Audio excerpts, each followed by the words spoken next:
Recently someone close to me had asked me about my specific beliefs towards the Book of Enoch, and I found myself a bit tongue-tied, struggling to articulate myself. So I'm going to make this video to essentially convey my beliefs on the Book of Enoch. I believe that the Book of Enoch is a collection of visions from the scribe Enoch.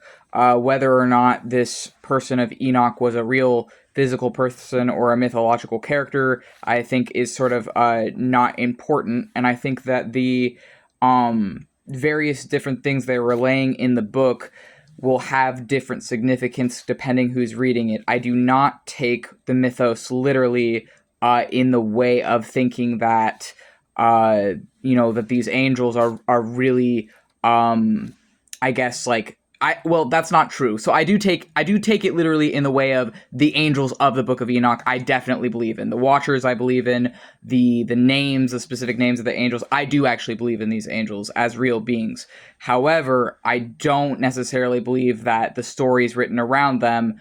I think they're more like metaphorical or symbolic. I think the collection of stories is up for your own interpretation as you read it, essentially. And I was struggling a bit to express that because, I think it can confuse people. Like, how can you believe that the people in a mythology are real people that can be interacted with as gods, while also believing that the mythology itself was written by humans? So essentially, I think what I was struggling to relate to my friend is that I think that all mythology is a collection of stories written by humans that is tapping into something beyond us. However, the actual names and people in these stories, I think you can interact with. And how I personally interact with these beings, or the Watchers of Enoch, is I would interact with them through lucid dreams, meditation, invocation, where you're invoking the energy of a god or spirit, and I'm okay admitting this as well, sometimes with the usage of certain drugs, like weed. Weed is another way I connect to gods, although I didn't used to. That is a newer thing for me. Like, when I was earlier into my witchcraft journey, I wasn't using any weed. I don't just smoke weed to connect to the gods. I also smoke weed because it helps with my autism and trauma. I have a severe history of trauma, and I've tried a lot of different medications. None of them really worked for me well. Weed does work for me. Weed works for my autism and trauma. And so, yeah, and when I'm in my meditation, I can use that to communicate with my gods. I can use lucid dreams to communicate with my gods, and I'm also clairaudient, which means I hear spirits as voices in my head, which some people have an issue with that. I don't have an issue with that. For me, I do feel that my clairaudience is somewhat connected to my autism and dissociative identity disorder. However, I also feel that this was not something that I've always had. It's a skill that's developed over time. As I've healed myself and healed my trauma more over time.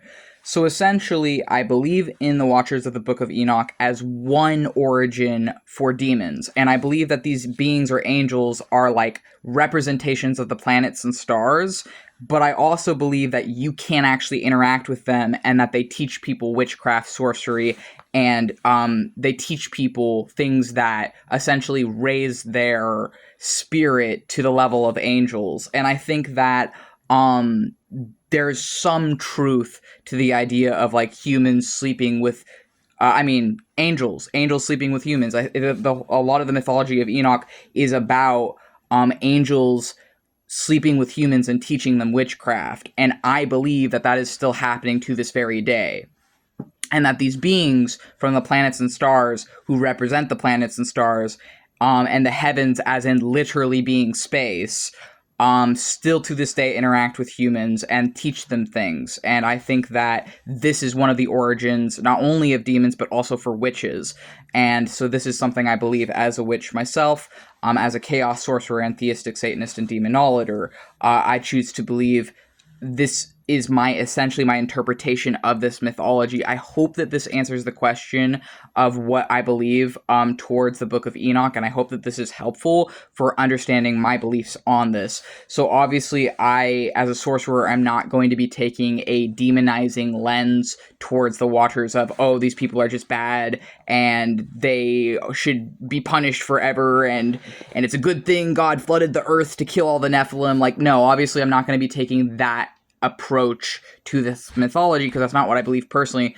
I believe that it all is sort of symbolic, but the people and the names you can actually connect with, and that I do connect with these people, and I don't think that they're like bound and trapped under the earth. Because if I was taking it in a literal way, it says that they're all like bound and trapped under the earth and like some other crap. Like, I don't believe that. I used to not know what to believe versus what, like, which parts to take symbolically versus which parts to take literally. So I talked to, I mean, this is going to sound weird, but I talked to Lucifer about that, and I was like, I'm kind of worried because, like, in this mythology, it says that my gods are trapped under the earth, and I'm like, do I need to do something to, like, untrap them? And then he kind of looked at me and he was like, oh yeah, you need to get a pickaxe and, like, mine under the earth to free the angels. Like, you don't have to worry about, like, that. No, like, we're obviously not trapped if we're talking to you. So I'm like, oh, okay. So anyways, essentially, what to take literally versus what to take symbolically, I think, is all up to your own personal interpretation.